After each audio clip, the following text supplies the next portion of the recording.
നമ്മുടെ ഗാർഡനിൽ ഉണ്ടായിട്ടുള്ള ചെറിയ കുക്കുംബർ ഇല്ലേ, അപ്പൊ ഇത് ഇച്ചിരി കൂടുതലുണ്ടായിരുന്നു. അപ്പൊ അത് എന്നും കഴിക്കും എന്നാൽ പിന്നെ ഒരു വ്യത്യസ്തതയ്ക്ക് വേണ്ടിയിട്ട് നമ്മളിത് വിനാഗിരി ഉപ്പൊക്കെ ഇട്ട് കുറച്ച് ദിവസത്തേന് വെക്കുക. നല്ല രസമായിരിക്കും കേട്ടോ കഴിക്കാൻ. അപ്പൊ നിങ്ങളുടെ വീട്ടിലും ഇതുപോലെ എന്തെങ്കിലും എക്സസ് ഒക്കെ ആയി വന്നു കഴിഞ്ഞാൽ ഉപ്പിലിട്ട് വെച്ച് കഴിഞ്ഞാൽ ഒരു 2-3 ദിവസം കഴിയുമ്പോൾ ഇത് കഴിക്കാൻ പെർഫെക്റ്റ് ആണ്. നമുക്ക് ഇടാം. അപ്പൊ ഈ കുക്കുംബർ നമ്മൾ ജസ്റ്റ് 4ആയിട്ട് മുറിക്കുന്നു കേട്ടോ. വേറെ ഒന്നും ചെയ്യുന്നില്ല, ജസ്റ്റ് 4ആയിട്ട് മുറിക്കുന്നു. ഇതുപോലെ ഒരു കുപ്പിക്കകത്തേക്ക് ഇടുന്നു. പിന്നെ ഇതേ നമ്മുടെ ഗാർഡനിൽ നിന്ന് തന്നെ പറിച്ച മുളകാണ്. ഭയങ്കര എരിവല്ല, ഹോട്ടാണ്. മലയാളിക്കട കിട്ടുന്ന അത്രയും എരിവില്ല കേട്ടോ, എന്നാലും കുഴപ്പമില്ല. നമുക്ക് കറിക്കൊക്കെ ഇടാൻ ഇവിടെ പിള്ളേർക്കൊക്കെ വലിയ കുഴപ്പമില്ലാതെ കഴിക്കാൻ പറ്റിയതാ. ഓക്കെ, ഇനി ഇതിനകത്തേക്ക് ഉപ്പും വിനാഗിരി ഒഴിക്കാം. സംഭവം ശരി. അപ്പൊ ഇതിനകത്തേക്ക് 1 ടീസ്പൂൺ ഉപ്പ്, പിന്നെ കുറച്ച് വിനാഗിരി,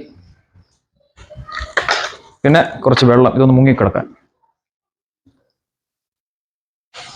സംഭവം അടയ്ക്കുക, ജസ്റ്റ് ഒന്ന് ഷെയ്ക്ക് ചെയ്യുക. ഇത് എവിടെയെങ്കിലും വെച്ചാൽ മതി. സംഭവം ഒരു 3 ദിവസം കൊണ്ട് ഇത് റെഡിയാണ് കേട്ടോ. അപ്പൊ മറ്റൊരു നല്ല വീഡിയോ ആയിട്ട് കാണാം. ബൈ.